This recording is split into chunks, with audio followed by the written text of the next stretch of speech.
మిశ్ర జాబితాలలో గమ్మత్తుగా ముగింపులు. ఇందులో ఏమిటంటే ఒక క్రియకి ఒక అక్షరం గ్యాప్, అంటే తక్క దిన్నత్తం తక్క దిన్నత్తం తక్క దిన్నత్తం.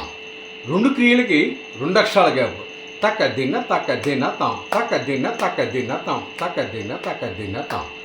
మూడు క్రియలకి మూడు అక్షరాల గ్యాప్, తత కిట తక్క దిన్న తం తత కిట తక్క దిన్న తత కిట తక్క దిన్న తం.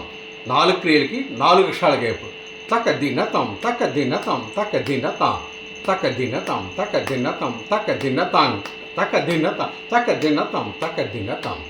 ఐదు క్రియలకి ఐదు అక్షరాల గ్యాప్, తదింగెన్నత తదింగెన్నత తదింగెన్నత తత్తంగ తదింగెన్నత తదింగెన్నత తదింగెన్నత తదింగెన్నత తదింగెన్నత తదింగెన్నత తా.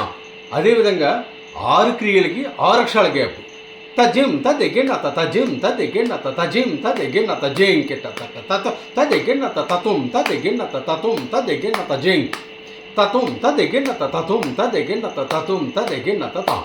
ఇప్పుడు ఏమిటంటే ఈ విధంగా ఏ క్రియకి ఆ క్రియకి అదే మీరు చెప్పిన విధంగా గ్యాపులు ఉన్నాయి కదా, దీన్ని బేస్ చేసుకుని ఈ క్రియలను బట్టి మంచి మంచి ముగింపులు వాళ్ళ యొక్క అనుభవాన్ని బట్టి తయారు చేసుకోవచ్చు.